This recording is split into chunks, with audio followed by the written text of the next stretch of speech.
A warm welcome to the students of BA, BSc and BCom first year.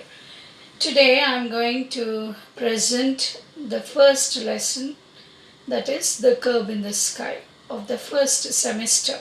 The curve in the sky, which is written by James Thurber. So I am R. Sucharita, Government Degree College, Khairatabad, Hyderabad, Department of English. So, The Curve in the Sky is written by James Thurber. So, you can see James Thurber on the slide. He is James Thurber. Now we are going to do the pre-reading questions, that is the pre-reading activity. So I am going to ask you very few questions and try to answer them. When someone speaks to you, do you pay attention or listen casually?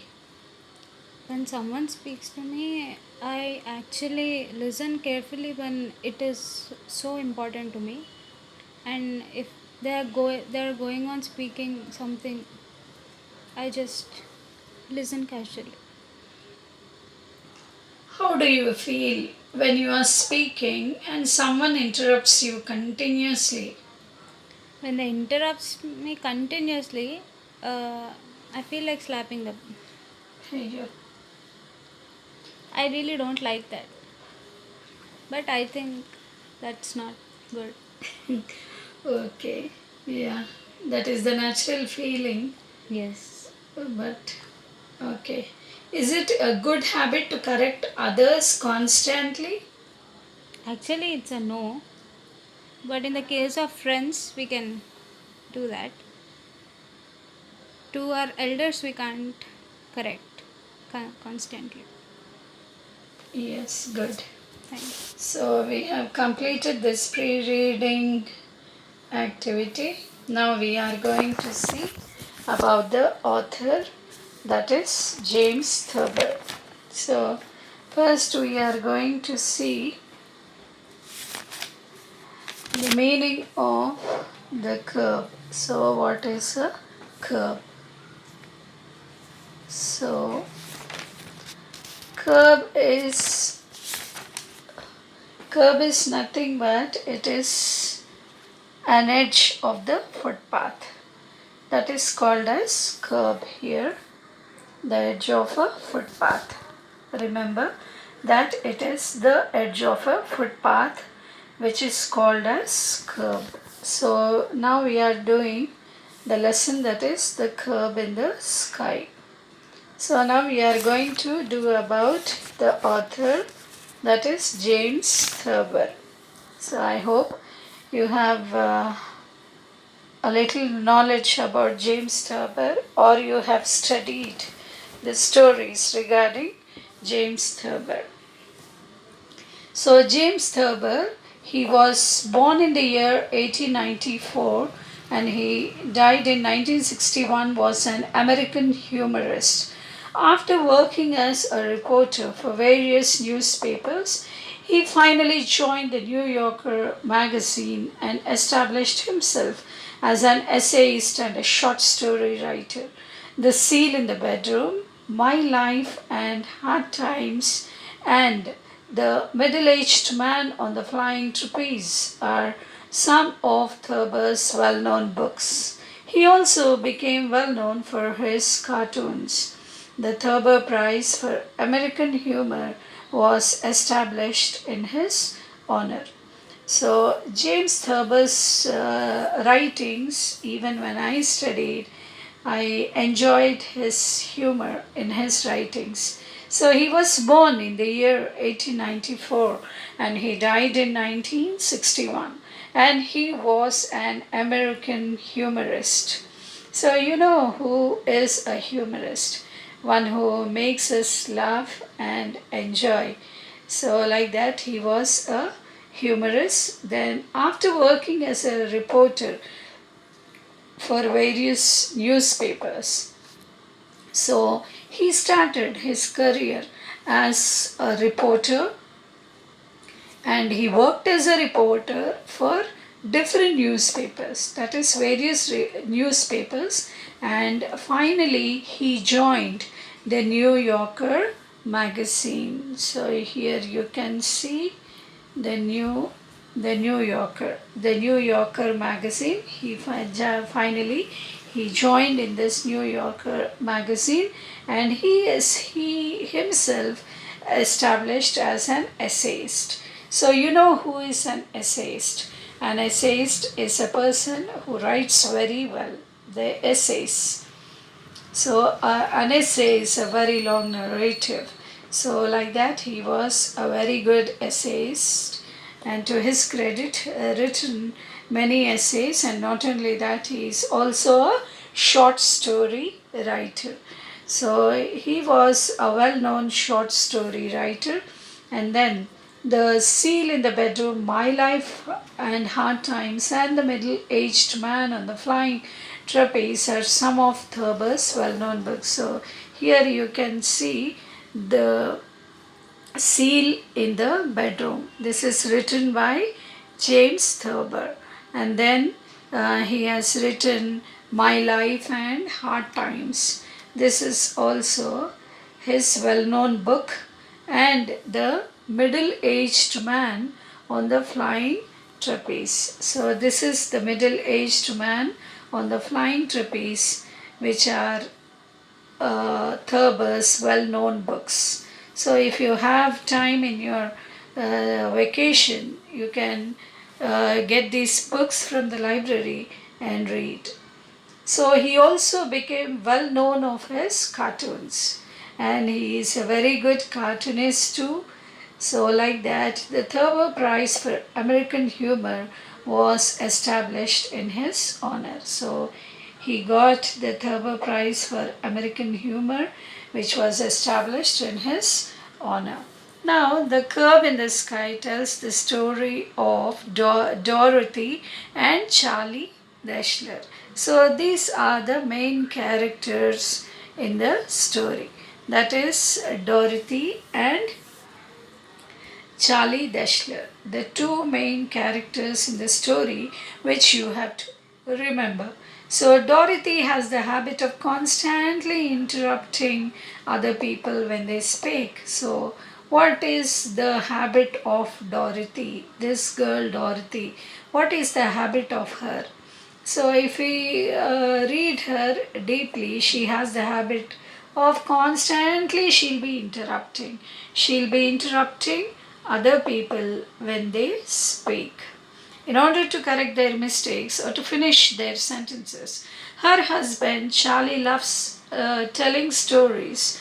There is a clash of personalities between husband and wife, which over time breaks the former.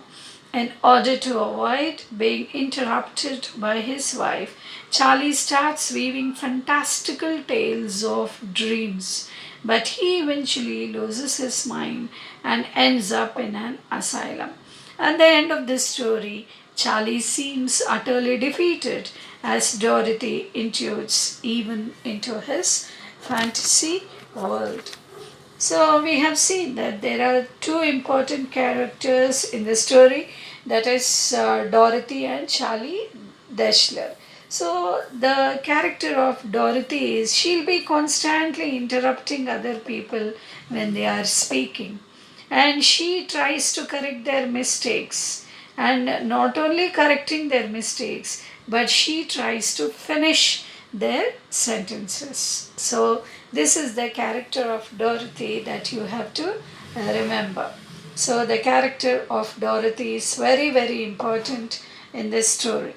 So her husband Charlie loves telling stories. And what is the character of Charlie? So Dorothy's husband Charlie, he loves telling stories. He likes telling stories. So there is a clash of personalities between this husband and wife. That is Charlie and Dorothy, which over time breaks the former in order to avoid interrupted by his wife. So like that, always he will be interrupted by his wife Dorothy, because she'll be constantly correcting his mistakes and trying to finish his sentences. So, like that, he couldn't avoid being interrupted by his wife. So, Charlie, what did he do? He started to think creatively and he starts weaving fantastical tales of dreams. So, fantastical means, they are not believable or unbelieving, is called as fantastical. So he starts weaving all the such fantastical tales, such unbelieving stories of dreams, so that Dorothy couldn't catch him. But he eventually loses his mind and ends up in an asylum. But poor Charlie, he he loses his mind eventually. He loses his mind and he ends up in an asylum. So you know what is an asylum? It is a hospital for the mentally ill. So at the end of the story, Charlie seems utterly defeated as Dorothy will be constantly interrupting Charlie while he is telling stories, or he tries to tell up these fantastical tales or dreams, but even then he was utterly defeated as Dorothy, she intrudes. Intrudes means she'll be too force like even into his fantasy world. Fantasy is one's imagination. So in his imaginatory world or fantasy world, she is forced into and she tries to interrupt him. So poor Charlie, he ends up in an asylum. Asylum is a hospital for the mentally ill. So you can see the asylum here. So asylum means it is a hospital for the people who are mentally ill. So at last, Charlie, he is admitted into this asylum. So now we are going to see the glossary. So the first word is amiable. So amiable means it is pleasant or friendly and easy to like.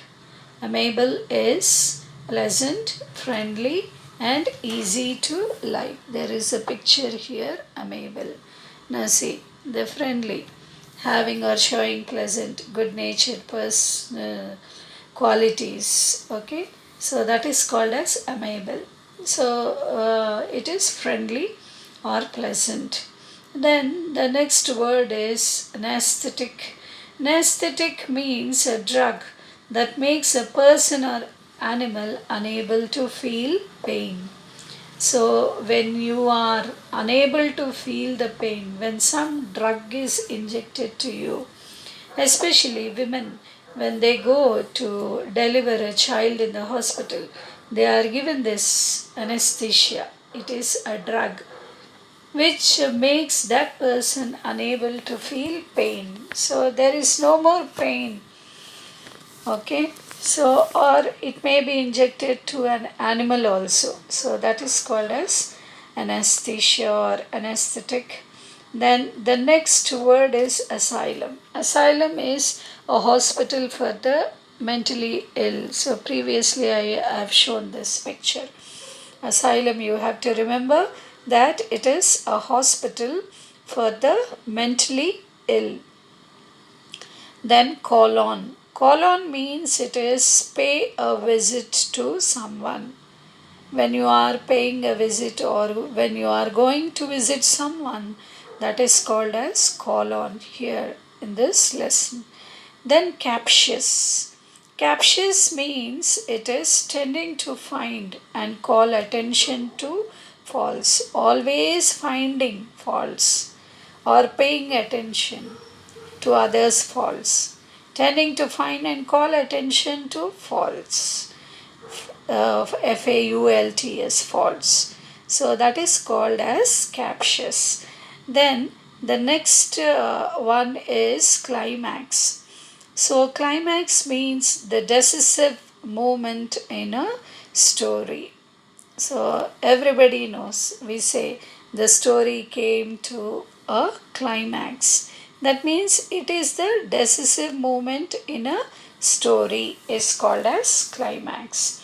Then the next word is curb. Curb means it is the edge of a footpath. I've shown you already this curb. Curb means it is the edge of a footpath is called as curb.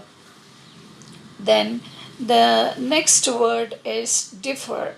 Differ means to have different opinions about the same concept or about the same issue. Each and everyone they have different opinions. That is only called as differ, to have different opinions. Then the next word is flowering. Flowering. Flowering means it is the most productive period. The most productive period here on the slide you can see. So the most productive period is called as flowering. Then the next word is genuine. Genuine means it is real, exactly what it appears to be, not artificial. So we say that this product is genuine or it is real and it is not artificial. Okay, so that is called as genuine. Then impetuous, impetuous, impetuous, acting without careful thought about the consequences. Something like acting hastily, okay, without carefully thinking about what is going to happen. They'll be acting impetuously. So, impetuous is acting without careful thought about the consequences. Then the next word is instructive. Instructive means serving to instruct. Sorry, serving to instruct or enlighten or inform. The instructors, they instruct us. Okay, so that is called as instructive. It enlightens us or inform or serving to instruct is called as instructive. Then the next word is mannerism. A particular habit or way of speaking or behaving, that is called as mannerism. So people are of different mannerisms while while they are speaking or while they are behaving. Sorry, so that is called as mannerism. A particular habit or way of speaking or behaving. Then menace. So menace means something that causes serious damage, very serious damage, or doing harm or danger. That is called as menace. Then the next word is monomania. M-O-N-O, mono, M-A-N-I-A, mania.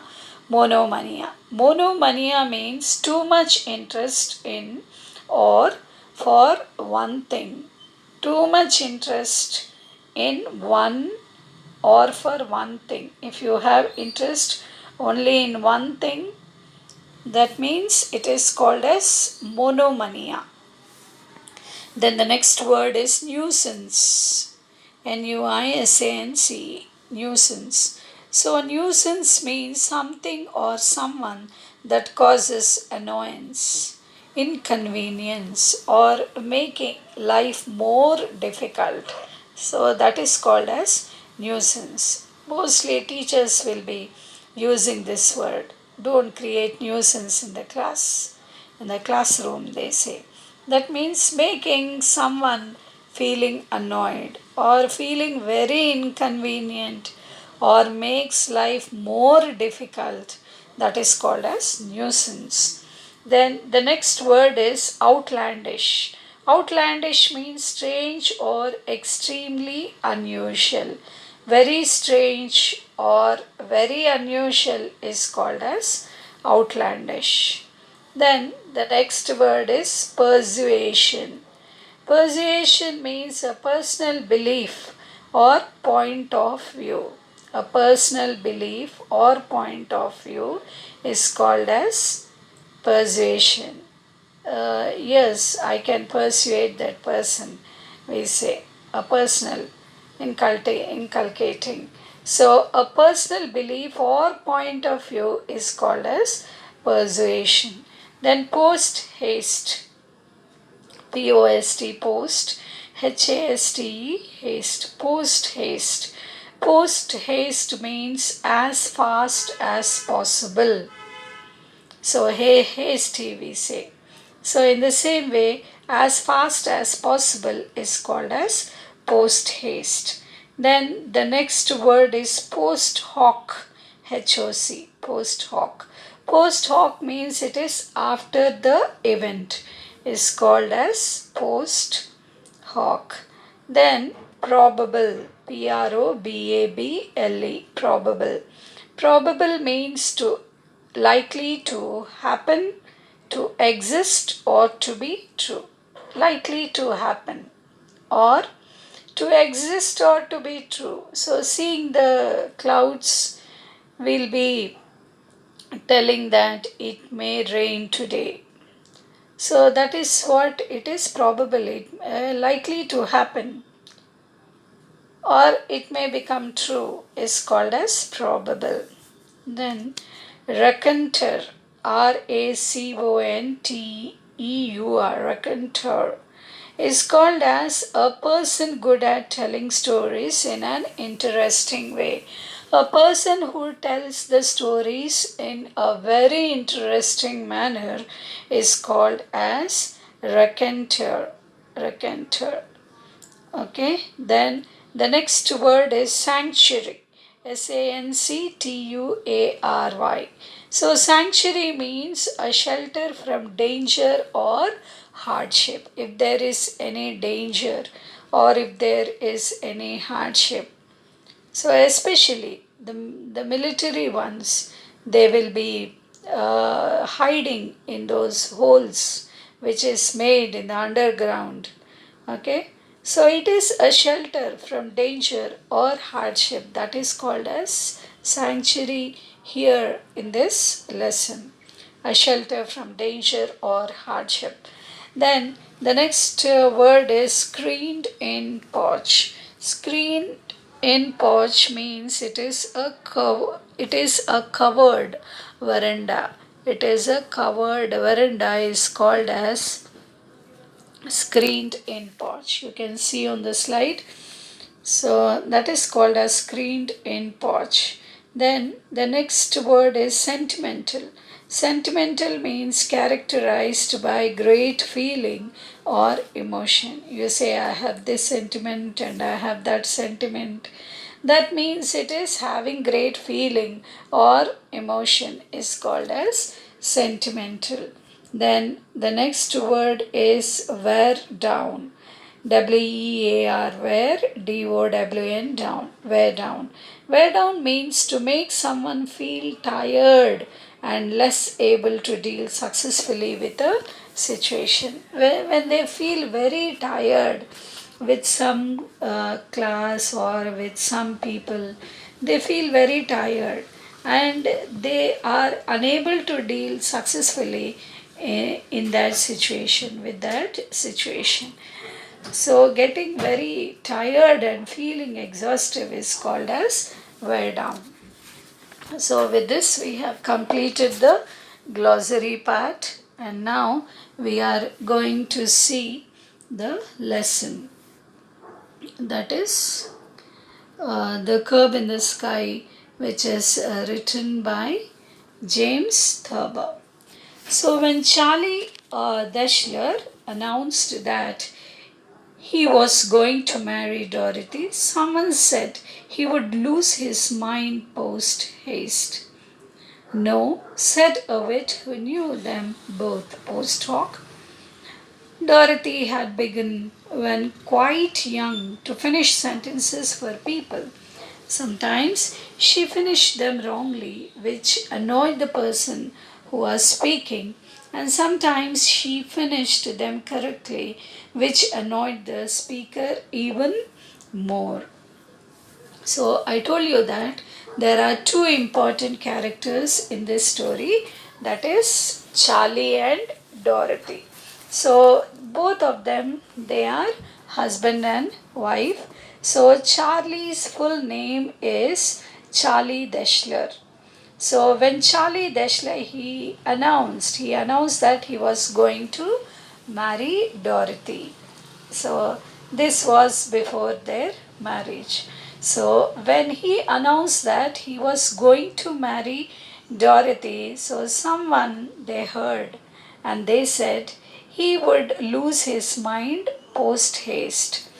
So post haste means very soon. So very soon Charlie Deshler he is going to lose his mind. Someone said like that when they heard that Charlie is going to marry Dorothy. So no, said a wit. So wit means something like intellectual ability or thinking or reasoning. So no, said a wit who knew them both.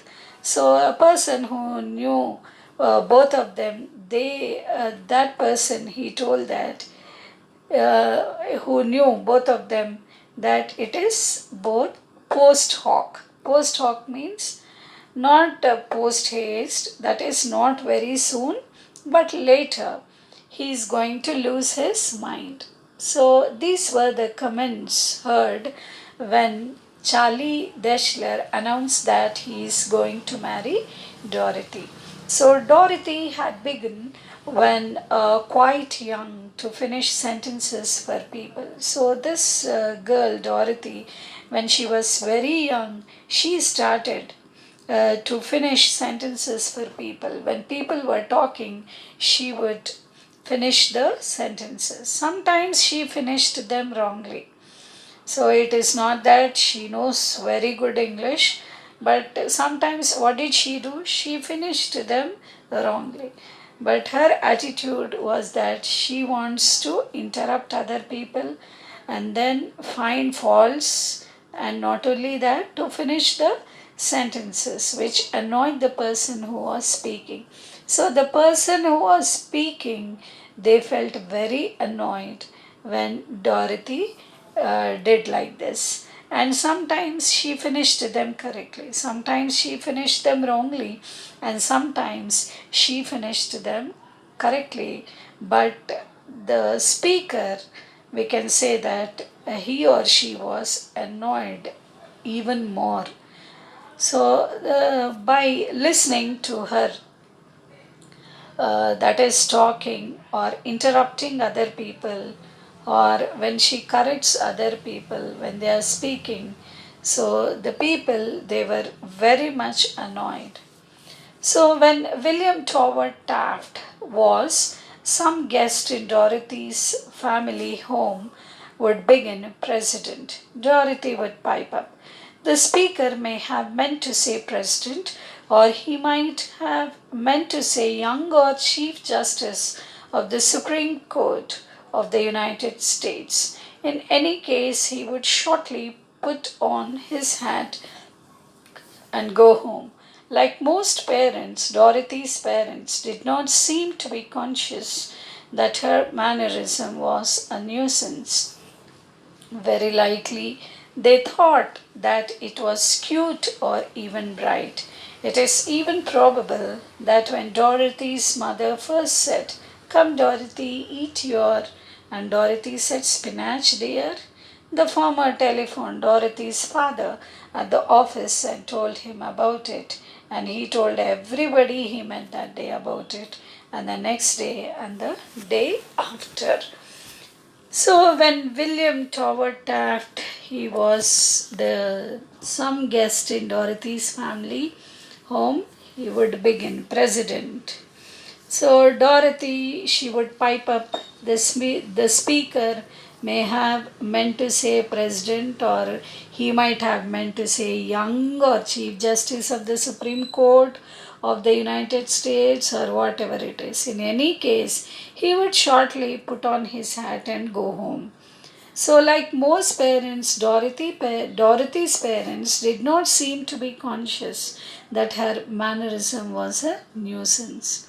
So, Dorothy's parents, they would enjoy Dorothy interrupting and speaking like that. Okay, and they were never conscious that her mannerism was a nuisance, and people were annoyed about her daughter. They, like most of the parents, Dorothy's parents also, they were like that. So, very likely they thought that it was cute or even bright. And what did they think?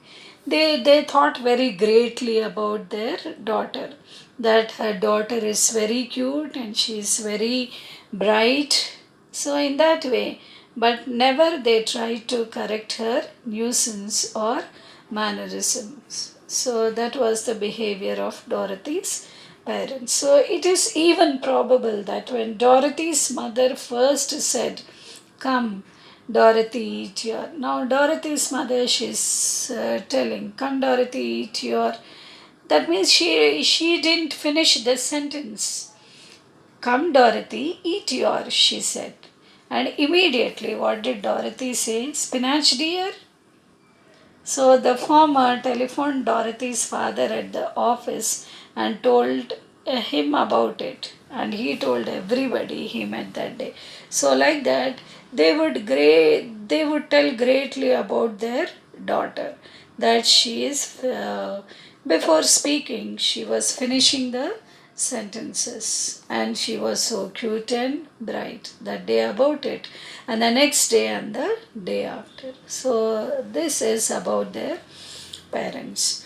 Then when Dorothy grew up, she became quite pretty and so even more of a menace. Gentlemen became attracted to her and then attached to her. Emotionally, she stirred them, but mentally, she soon began to wear them down. Even in her late teens, she began correcting their English. Not was Arthur, she would say, were prepared. See, most of her admirers tolerated this habit because of their interest in her lovely person. But as time went on and her interest in them remained more instructive than sentimental, they slowly drifted away to less captious, if dumber, girls. So when she grew up, she became quite pretty.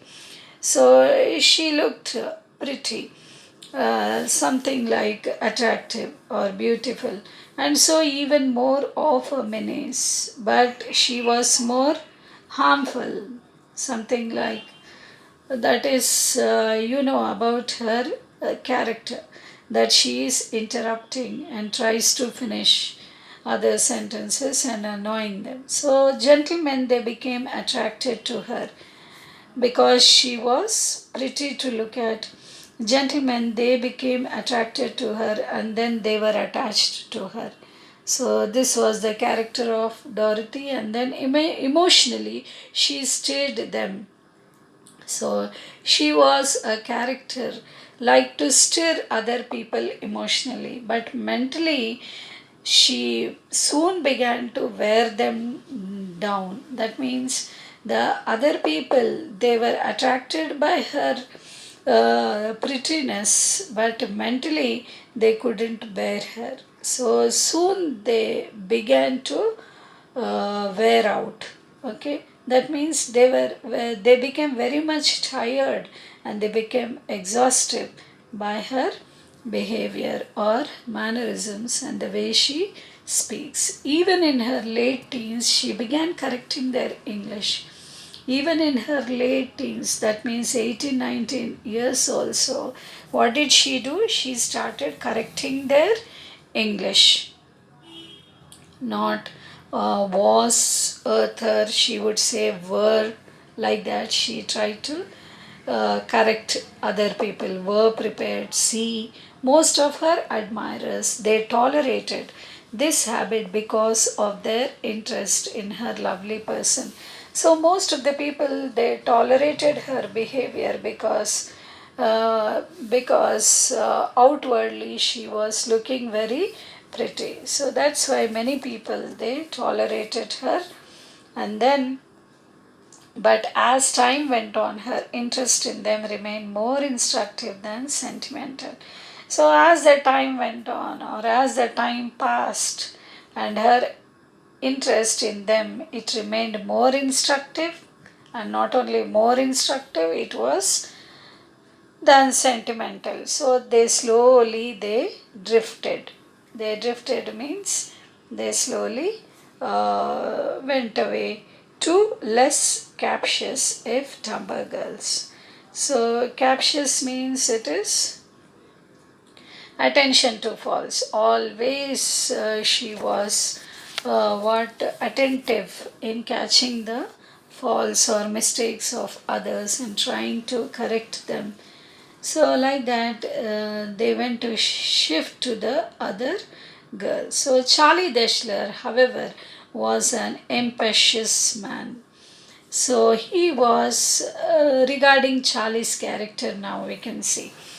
So Charlie Deshler, however, was an impetuous man of the sweep them off their feet persuasion, and he became engaged to Dorothy so quickly and married her in so short a time that, being deaf to the warnings of his friends whose concern he regarded as mere jealousy, he really didn't know anything about Dorothy except that she was pretty and bright eyed and to him desirable. Now, up till now, we have seen about Dorothy. Now, we are going to see about Charlie Deshler. So, he was an impetuous man. So, we have seen the meaning that he is impetuous means in the glossary. We have seen that acting without careful thought about the consequences. So, what the consequences will be, he did not think. He was hasty and he was an impetuous man. So he did not think carefully as what is going to be the future of the sweep them off their feet persuasion. So he swept them off and he was persuaded and he became engaged to Dorothy very quickly, and not only engaged to Dorothy very quickly, but he also married her. In so short a time, in a very little time, he married Dorothy. And being deaf to the warnings of his friends, many of Charlie's friends told about whom this girl Dorothy. But even then, he was deaf. He was very much attracted to her prettiness. So, being deaf to the warnings of his friends, he did not care about the warnings of his friends, and he became deaf. And he, in a very short time, he was engaged and he married Dorothy, whose concern he regarded as mere jealousy. And he thought that all the friends were feeling jealous when he married Dorothy because she was pretty to look at. He really didn't know anything about Dorothy except she was pretty. Just because she was pretty and her looks were attractive, she was attractive in her looks, and like that, what did he do? He was attracted, and in a very short time, he married her, and bright eyed and to him desirable. So, to him, with his eyes, when he saw her, she looked as very bright eyed, and what he desired, he got. So, what did he do? He married Dorothy. So, Dorothy, as a wife, came, of course, into her great flowering. She took to correcting Charlie's stories. He had traveled widely and experienced greatly and was a truly excellent raconteur. Dorothy was, during their courtship, genuinely interested in him and his stories, and since she had never shared any of the adventures he told about, She could not know when he had made mistakes in time or in place or in identities. Beyond suggesting a change here and there in the number of a verb, she more or less let him alone. Charlie spoke rather good English anyway. He knew when to say were and when to say was after if, and this was another reason he didn't find Dorothy out. So now, as he married Dorothy as a wife, she came into his life, of course, into her great flowering. Flowering, we can see the slide here. So flowering. So like that, she came into her great flowering. She took to correcting Charlie's stories. Now, as they became wife and husband, now together, so we know what is Charlie's character. So he was an excellent raconter. Raconter means one who tells stories in a very interesting manner. So, like that, he was an excellent raconter and he started to tell stories. And then, regarding Charlie, he had traveled widely and experienced greatly. So, he traveled widely, many places, and he experienced greatly. He has a lot of experiences, a very great experience, and was a truly excellent raconter. So, truly, when we speak about Charlie, he was an excellent storyteller, we can say, who can tell stories in an interesting manner, raconter. So, Dorothy was during their courtship genuinely interested in him and his stories. So, during Dorothy and this Charlie's courtship, they were genuinely, she was genuinely, Dorothy was really, she was interested in him and his stories. And since she had never shared any of the adventures he told about, she could not know when he made mistakes in time or in place or in identities. So, because she was very much interested in him and his stories, and she never shared any of the adventures he told about.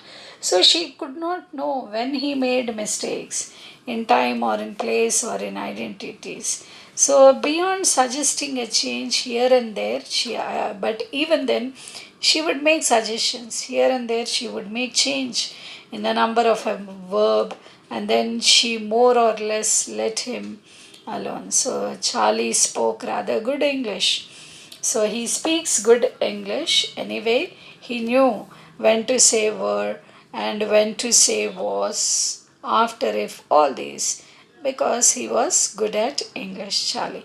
And this was another reason he didn't find Dorothy out. So, because he was a good speaker in English, it was difficult to find anything in Charlie's stories. But even then, she made suggestions and she made changes here and there regarding number of a verb or more or less like that, when to say was like that. She would do. So I didn't call on them for quite a while after they were married because I liked Charlie and I knew I would feel low if I saw him coming out of the anesthetic of charms and beginning to feel the first pains of reality. When I finally called, conditions were, of course, all that I had feared. Charlie began to tell at dinner about a motor trip the two had made to this town and that. I never found out for sure what towns because Dorothy denied almost everything Charlie said. The next day, he would say we would an early start and drove 200 miles to Fairview. Well, Dorothy would say, I wouldn't call it early. It wasn't as early as the first day we set out, when we got up at about 7. And we drove 180 miles because I remember looking at that mileage thing when we started. So I didn't call on them for a while for after they were married because I liked Charlie. So this sentence is spoken by the the person, that is the author. Author is James Thurber is speaking this sentence, and he is telling that I did not call them for quite a while after they got married because I liked Charlie. I liked Charlie the man. I knew I would feel low if I saw him coming out of the anesthetic of her charms and beginning to feel the first pains of reality. So, because they are newly married, and he is not going to feel the pain in this early time, so that is why I did not call him. And he says that uh, I would feel low if I saw him coming out of the anesthetic. That means when he comes out of that pain of her charms, and when he feels really the pains of reality of what character Dorothy is, when he finds. So, when I did finally call, conditions were, of course, all that I had feared. So, finally, I called Charlie. So, when I called him, really, what I believed, what I feared, really they happened, he says, James. When I did finally call, conditions were, of course, all that I had feared. What all I had feared, really, they became true, says James here, James Thurber. So, Charlie began to tell at dinner about a motor trip the two had made to this town, and that I never found out for sure what towns because Dorothy denied almost everything Charlie said. So when he finally called them, conditions were very worse, and then Charlie he began to tell when they sat at dinner about a motor trip. So he was a raconteur, so something or the other he will be starting to speak, he'll be speaking. So Charlie was narrating, or he was explaining about a motor trip the two had made, that is to this town from their place, and that I never found out for sure what towns because Dorothy denied almost everything Charlie said. Whatever Charlie said regarding the towns, everything Dorothy says no, she denied. So the next day he would say, we got an early start and drove 200 miles to Fairview. So this was the sentence spoken by, that is Charlie. The next day, Charlie was telling that we got an early start from our place and we have drove 200 miles to this place, that is Fairview. Well, Dorothy would say, I wouldn't call it early. And again here she denies. And she says that no, I'm not going to call it early. It wasn't as early as the first day we set out, when we got up at about 7 and we drove 180 miles. So, what did Charlie say? We made an early start and we drove 200 miles to Fairview. And here she is denying, Dorothy is denying to his sentence, and she is telling that it was not an early start, and then it is not 200 miles to Fairview, but we drove 180 miles because I remember looking at that mileage thing when we started. So when we started, I have seen the point of mileage where it started. So it is not 200, it is only 180. So, like that, for each and everything that is spoken by the people, her habit is what? To interrupt and to correct other people's mistakes, and not only that, finishing their sentences before they finish. So, like that, what did she do? She interrupted her own husband and she began to wear him down. So, in the next part, we are going to see the next part of the story of this lesson, that is The Curb in the Sky, which is written by James Thurber. Thank you.